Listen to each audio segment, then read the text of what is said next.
اور ان کے ساتھ ایک ساحل ہے جس کی ضمانت کرانی قبل از گرفتاری ضروری ہے اور بے گناہ ہے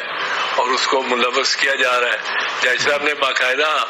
بحث سن کے دلائل سن کے اور ضمانت دی اور کوئی 9-10 بجے ہوں گے اس وقت. پر عموماً ایسے میٹر میں جہاں وکیل اور ایک ذاتی معاملہ ہو, ججز اور وکیل خود ان کے گھر پہنچ جائے, ججز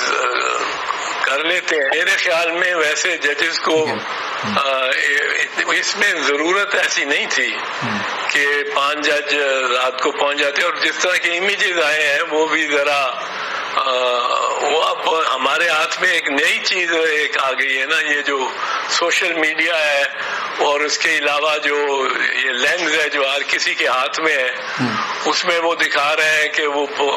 سائرن بجتے ہوئے اور گاڑیاں ان میں موٹر چلتے ہوئے اور بتیاں جلتی ہوئی اور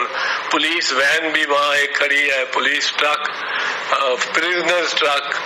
اب وہ پرزنرز ٹرک تو میرا نہیں خیال کسی جج نے بلایا ہوگا, پتہ نہیں کہ خبر نہیں کس طرح وہ پرزنرز ٹرک بھی وہاں کھڑا تھا. تو وہ امیج کی جو اوور لوڈنگ ہے اس میں, اور جو انگریزی میں کہتے ہیں پیلم سیٹ کہ ایک کے پیچھے دوسرے کے پیچھے چوتھا امیج, وہ امیج کچھ اس روز میرے خیال میں غلط ہو گیا ہے. ورنہ یہ ججز جو ہیں اور جو خود عمر بندیال جو چیف جسٹس ہے, یہ ٹھہری ہوئی طبیعت کے شخص ہیں, اس قسم کے ایکسائٹیبل نہیں جس طرح 3-4 ججز ہمارے بڑے ایکسائٹیبل رہے ہیں. ثاقب صاحب رہے ہیں اور خواجہ جواد صاحب, ابھی ریسنٹلی کی بات کر رہا ہوں, افتخار محمد چودھری صاحب, ان سے زیادہ توقع ہو سکتی تھی. چلیں اعتزاز صاحب, جیسے آپ نے کہا کہ ان سے زیادہ توقع ہو سکتی تھی, اور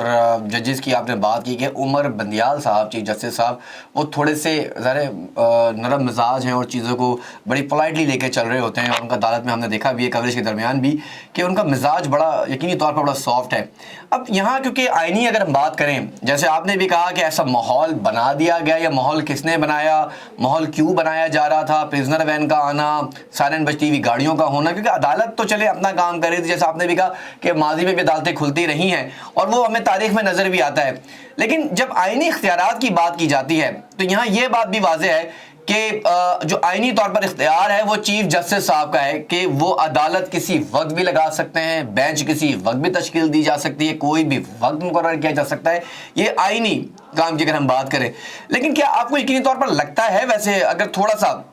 آؤٹ آف دا باکس جا کے اگر صورتحال کو دیکھیں, کہ کیا ہوا اس رات کہ عدالت کو آنا پڑا, کوئی بڑی سنگینی نظر آ رہی تھی؟ ایسا تو ہمیں 2007 میں اگر ماضی میں چلے جائیں تو سابق صدر پرویز مشرف صاحب کے دور میں جو اقدامات اٹھائے گئے تھے, اس وقت بھی ہمیں 2007 والی جو ایکٹیویٹی تھی اس وقت بھی عدالتوں کا اس طرح انٹروین کرتا ہوا معاملہ ہمیں نظر نہیں آیا. اگر اس کو وہاں سے کمپیریزن کریں تو آپ کو لگتا ہے کہ یقینی طور پر اس رات عدالت لگنے کی ضرورت تھی, اور اس صورتحال کو جس طرح پیش کیا گیا اس سے پاکستان کے امیج میں کس حد تک فرق پڑا ہے؟ کیونکہ آپ دیکھیں جی نہیں, اختیار تو ان کے پاس تھا پر ضرورت مجھے بھی نہیں لگتا کہ تھی. ٹھیک ہے, کیونکہ آپ دیکھیں وہ جو سنا ہے کہ وہ پریزیڈنٹ جو سپریم کورٹ بار ایسوسی ایشن کے ہیں وہ پہنچے, اور سینیٹر اعظم نذیر طارق صاحب جو میں نے سنا ہے کہ یہ وہاں گئے چیف جسٹس صاحب کے پاس, اور انہوں نے کہا اب وہ ایک معتبر دونوں عہدوں پہ ہیں, پر ایک اس میں یہ ذرا بات جو اس پہ ذرا غور کیا جانا چاہیے تھا کہ دونوں بالکل نون لیگ کے ایک سیاسی جماعت کے نمائندے ہیں, اور بھون صاحب نے بھی کوئی سپریم کورٹ بار ایسوسی ایشن کا میں بھی صدر رہا ہوں اور میں تحریک بھی چلاتا رہا ہوں, اور وہ ایک آپ کہہ سکتے ہیں جج کے لیے, لیکن ایک جج کے لیے ہم نے کبھی نہیں چلائی, ہم نے جوڈیشل سپریمیسی کے لیے چلائی ہے. تو وہ کوئی ایسی پارٹیزن تحریک نہیں تھی. اس میں میرا خیال ہے چیف جسٹس صاحب یقیناً اور بآسانی یہ کیا ہدایت دے سکتے تھے کہ بھئی آج کے دن اتنی جلدی کیا ہے، کوئی قتل ہو رہا ہے، کسی کا گلا کاٹا جا رہا ہے، کہ اگر ووٹ نہیں پڑ رہا ہے یا پڑ رہے ہیں یا اور ڈیلے ہو رہا ہے، ہمارے حکم کی عدولی ہو رہی ہے، تو ہم کل بلا لیں گے، ان کو پوچھ لیں گے اور کہ ہماری حکم کی عدولی کیوں کی ہے. تو یہ کل پہ ہی جائے گا یا منڈے پہ ہی تو رات کو بھی کی بجائے بھی اور اتوار کی بجائے بھی وہ آسانی سے کہہ سکتے تھے، کوئی اس میں زیادتی ان کی جانب سے نہ ہوتی سمجھی جاتی،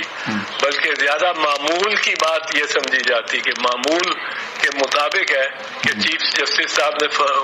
کہہ دیا ہے کہ یہ کل آپ رجسٹر منڈے کو رجسٹر کرائیں اور اس کے بعد ہم سنیں گے. احتساب جیسے آپ نے کہا کہ جلد بازی تھوڑی سی نظر آئی، تھوڑی سی عجلت نظر آئی، یقینی طور پر وجوہات جو بھی تھی وہ تو اعلیٰ عدلیہ جانتی ہے، یا وہ اس وقت جو ماحول تھا اس ماحول کو مینیج کرنے والے لوگ جانتے ہیں کہ کیا صورتحال تھی. لیکن کیا یقینی طور پر اتنی نازک صورتحال تھی؟ جیسے آپ نے کہا کہ اتنی نازک صورتحال نہیں تھی، معاملہ کل بھی جا سکتا تھا، لیکن کیونکہ یہ معاملہ عدالت کا ہے، عدالت بہتر جانتی ہے. میرا سوال آپ سے یہ ہے، چلیں یہ تو ہو گیا عدالتیں کھل گئیں، کھلتی بھی رہی ہیں، انصاف کے تقاضے پورے ہوتے ہوئے نظر بھی آتے ہیں، کچھ جگہوں پر تھوڑی سی ہمیں غفلت بھی نظر آتی ہے کچھ معاملات کی وجہ سے. اب یہاں پہ یہ سوال بڑا امپورٹنٹ ہے اور لوگ جاننا چاہتے ہیں کہ عدالتوں کا کھلنا اپنی جگہ، لیکن آئینی حدود جب ہم تعین کی بات کرتے ہیں، جب ہم بات کرتے ہیں آرٹیکل 68 کی، ہم بات کرتے ہیں آرٹیکل 69 کی، تو ایسے میں اسپیکر کی رولنگ کو چیلنج کیا گیا سپریم کورٹ میں. سپریم کورٹ نے اس کی سماعت مقرر کی، سپریم کورٹ نے اس کی سماعت کی. تو پہلے تو یہ بتائیے گا کہ جس آرڈر کی ہم بات کر رہے ہیں، جس عدم عدولی کی آپ نے بات کی کہ اگر عدم عدولی ہو رہی تھی تو نیکسٹ ڈے بھی ہیئرنگ ہو سکتی تھی، تو کیا ایجنڈا سیٹ کرنا، کیا ایجنڈے میں ہدایات جاری کرنا کہ کتنے بجے کیا کرنا ہے، کیسے کرنا ہے، رات 12 بجے تو ایسا لگ رہا تھا کہ جیسے ملک میں کرفیو نافذ ہو رہا ہے، ایسی فضا بنائی گئی کہ شاید ملک میں مارشل لا لگ سکتا ہے. یہ اور بات کہ بتایا کچھ جا رہا تھا، ہو کچھ رہا تھا. آپ کس طرح دیکھ رہے ہیں اسپیکر قومی اسمبلی کی رولنگ کو، کہ جو ان کی رولنگ تھی اس میں کس حد تک انٹروین کی گئی عدالت کی جانب سے، اور آئینی معاملات اس میں کیا کہتے ہیں؟ کوئی الزام ہے؟ جی نہیں، یہ تو ایک پرنسپل بہت پرانا ہے، 300-400 سال پرانا پرنسپل ہے، جس کو ٹرائیکاٹمی آف پاورز کہتے ہیں جی، کہ عدلیہ مداخلت نہیں کرتی مقننہ کے امور میں اور دائرے میں، اور مقننہ عدلیہ کے دائرے میں. اسی طرح انتظامیہ وہ دوسرے کے دائروں میں انٹرفیئر یا انٹرونشن نہیں کرتی. یہ تو اصول بہت پرانا ہے، اس کو کہتے ہیں ٹرائیکاٹمی آف پاور یا سیپریشن آف پاور ہے. اور اس کے تحت آپ نے دیکھا کہ اسپیکر نے اس آرڈر کو اگنور کیا، کیونکہ اس نے یہ کہا کہ بلکہ اس نے کہا، میرا خیال ہے جہاں تک کہ اس نے یہ واضح طور پہ کہا کہ یہ ہمارا ہاؤس کے اندر جو ہے جو چلنی ہے اور جس طرح چلنی ہے یہ ہمارا فرض ہے اور اس کو دیکھنا ہے. اس میں عدالت کوئی احکامات جاری نہیں کر سکتی. ٹھیک ہے. تو اس میں کوئی عدالت نے بھی کوئی اس کے اسپیکر پہ کوئی توہین عدالت کی کارروائی تو نہیں کی. عدالت نے بھی محسوس کر لیا کہ یہ واقعتاً بات درست ہے کہ اگر کارروائی ایسی ہو جو کہ عدالت جو کہ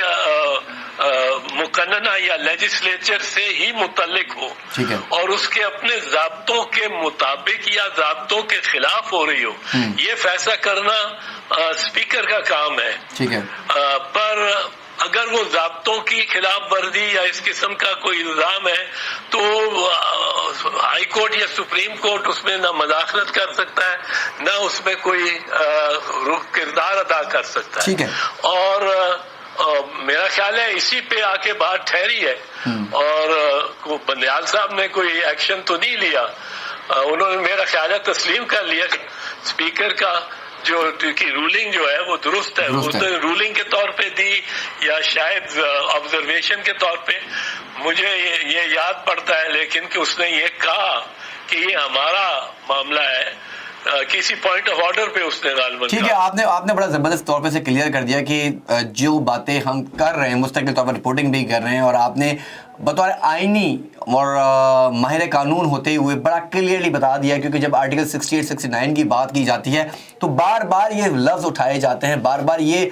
تضاد پیدا کیا جاتا ہے کہ جو فیصلے کیے گئے آئین و قانون کے مطابق ہیں, یقینی طور پر آئین و قانون کے مطابق ہیں بھی, لیکن جب مداخلت کی بات ہو رہی ہے کہ سپریم کورٹ نے پارلیمانی جو کارروائی ہے اس میں مداخلت کی ہے, اور اسی طرح جو پارلیمان ہے وہ سپریم کورٹ کے معاملات میں مداخلت نہیں کر سکتا, تو یہاں پہ جب مداخلت کی بات کی جا رہی ہے تو تھوڑا سا بات کو آگے لے جانا چاہوں گا کہ جس خط سے یہ بات شروع ہوئی ہے کہ بات پارلیمان سے سپریم کورٹ اور سپریم کورٹ سے پھر اعلیٰ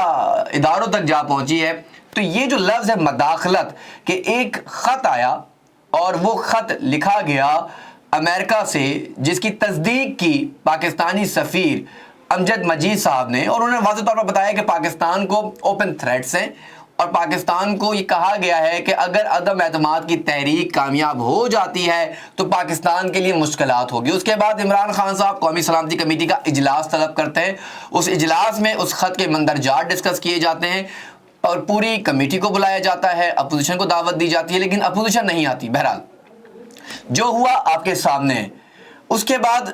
شہباز شریف صاحب کی حکومت آ جاتی ہے اور وہ قومی سلامتی کی کمیٹی کا اجلاس بلاتے ہیں, اور اس میں وہ خط رکھا جاتا ہے, اور اسد مجید صاحب کو بھی ہم نے دیکھا کہ آن لائن ویڈیو لنک کے ذریعے اس میں شامل کیا گیا, ان کا بیان ریکارڈ کیا گیا, اور جہاں ایک بار پھر قومی سلامتی کمیٹی کے اجلاس میں اعلیٰ سطحی اجلاس میں اعلیٰ قیادت نے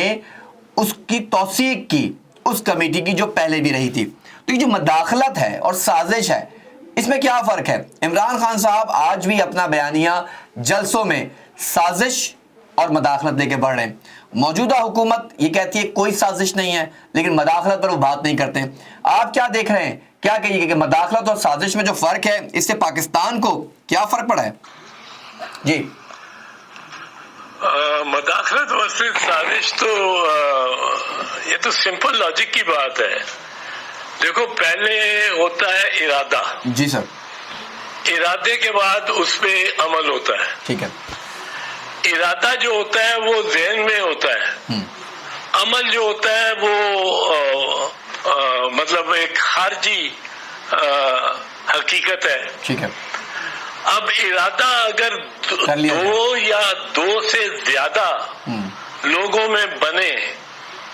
تو وہ سازش کہلاتا ہے اور کنسپیرسی کہلاتا ہے. ٹھیک ہے. حالانکہ اس پہ عمل نہ ہوا ہو. ٹھیک ہے. دو سے زیادہ. اور اگر عمل ہو جائے تو وہ کنسپیرسی سے بڑھ کے اوفینس, ایک اور دوسرا اوفینس ایکٹیو اوفینس ہو جاتا ہے. ٹھیک ہے. اب یہ جو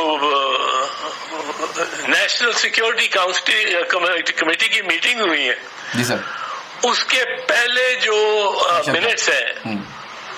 ان کے بارے میں یہ کہا جا رہا ہے کہ ان میں یہ کہا گیا کوئی کنسپیرسی نہیں ہے. اگر مداخلت ہے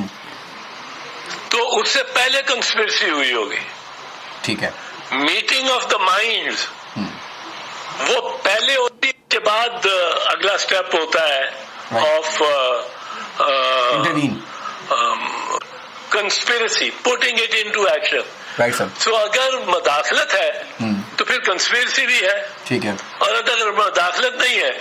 تو پھر کنسپیرسی ہو یا نہ ہو. ٹھیک ہے سر, بڑا آپ نے کھل کے اس کو واضح کر دیا کہ مداخلت ہے تو کانسپیرنسی ہے, اور کانسپیرنسی اسی وقت ہوتی ہے کہ جب آپ تیاری کرتے ہیں. مداخلت کرنے سے پہلے آپ کو سازش تیار کرنا ہوتی ہے, چاہے وہ 2 لوگ کریں 3 لوگ کریں, اور اس سازش کو پھر انٹروین کرنے کے بعد ہی عمل درآمد کیا جاتا ہے. اور جس آفینس کی آپ بات کر رہے ہیں, یقینی طور پر جو لوگ آپ کو سن رہے ہیں وہ آپ کے اس پیغام کو یقینی طور پر اچھی طرح سمجھیں گے کہ مداخلت جو آج کل ایک بڑا چرچا ہے کہ مداخلت ہوئی ہے سازش نہیں ہوئی ہے, انہیں یقینی طور پر کلیئر جواب مل گیا ہوگا. ایک آخری سوال سر آپ کے ہونے کا فائدہ اٹھاتے ہوئے کرنا چاہوں گا. بلاول بھٹو زرداری صاحب, پہلے بلاول زرداری صاحب, بعد میں تبدیل ہوئے بلاول بھٹو اور پھر بلاول بھٹو زرداری صاحب, کیا آپ کو لگتا ہے کہ سر بطور پارٹی کہ اگر سینئر رہنما آپ سے بات کی جائے، کیونکہ چیئرمین بلاول بھٹو صاحب اس وقت بڑے اہم عہدے پر فائز ہو چکے ہیں، حلف لے لیا ہے، گزشتہ دنوں پہلے بات ہوتی رہی ہے حلف لیں نہ لیں، وہ اور بات ہے، سی سی کی میٹنگز بھی ہوتی رہی ہیں، تو فرمائیے گا کیا کہیے گا کہ جو بلاول بھٹو صاحب نے جو حلف لے لیا ہے بطور وزیر خارجہ، کیا آپ کو لگتا ہے کہ بلاول بھٹو زرداری نانا کے نقش قدم پر ہے یا کچھ اور بات ہے؟ آپ کی کیا رائے ہے؟ میرے خیال میں تو chairman Bilawal he's got 3 times the capacity and the abilities than the Prime Minister would have. ٹھیک ہے، تو وہ اس سے زیادہ ہے، اس کا اونچا ہی ہے. ٹھیک ہے، تو وہ کہتے ہیں اور دلیل دیتے ہیں اور ان کی رائے ہے، صاحب رائے ہے اور اوور ویلمنگ رائے ہے کہ he has the tradition of being foreign minister and foreign affair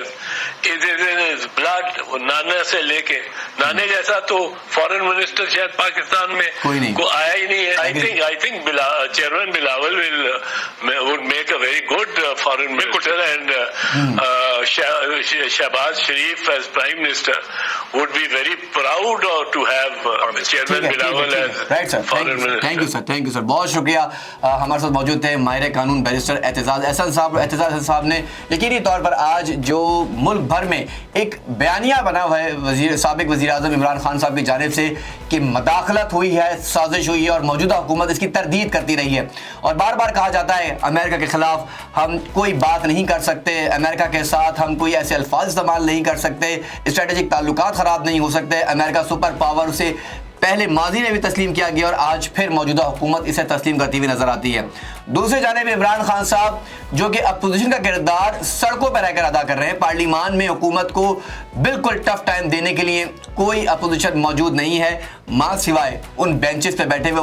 وہ منحرف اراکین جو پاکستان تحریک انصاف سے منحرف ہو کے اس حکومت کے ساتھ گئے تھے، لیکن آج ان کی قسمت میں بھی اگر آیا تو اپوزیشن بینچوں پر بیٹھنا ہی ان کو ملا. بہرحال یہ تو آنے والا وقت بتائے گا، کیونکہ 63 کی تشریح بھی سپریم کورٹ میں جاری ہے کہ کیا فیصلہ وہ صادر فرماتے ہیں. لیکن بات مداخلت اور سازش کی جب ہوتی ہے تو اعتزاز احسن صاحب نے واضح طور پر قانونی طور پر بھی یہ بات واضح کر دی ہے کہ جب مداخلت ہے تو مداخلت سے پہلے سازش ہے. عمران خان صاحب کا بیانیہ اپنی جگہ پر ہے، موجودہ حکومت کا بیانیہ اپنی جگہ پر ہے. ساتھ ہی پروگرام میں ہم نے بات کی ہے جو قومی سلامتی کمیٹی کے جو مین اجلاس ہوئے، جو میٹنگز ہوئی ہیں،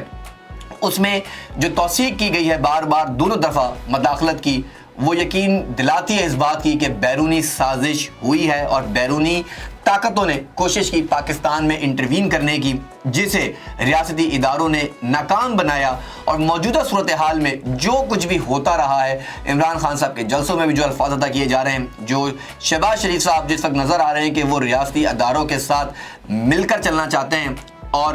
دوسری جانب مریم نواز صاحبہ بعض اوقات جلسوں میں ریاستی اداروں پر تنقید کرتی ہوئی نظر آتی ہیں، اور عمران خان صاحب بھی دبے لفظوں میں اب تنقید کرتے جا رہے ہیں. ملک میں کیا ہوگا؟ انتخابات کا بگل بجے گا نہیں بجے گا؟ انتخابات وقت پر ہوں گے جیسے کہ زرداری صاحب کہتے ہیں، لیکن اندرونی ذرائع ہیں وہ خبریں دے رہے ہیں کہ یقینی طور پر انتخابات کا بگل بج چکا ہے اور اگلے جو 1 ماہ ہے وہ انتہائی اہم ہے، کیونکہ بجٹ کے فوری بعد کوئی بڑی ایکٹیویٹی سامنے آ سکتی ہے. پروگرام کا وقت ختم ہو جاتا ہے، مجھے دیجیے اجازت، اللہ نے کے بعد.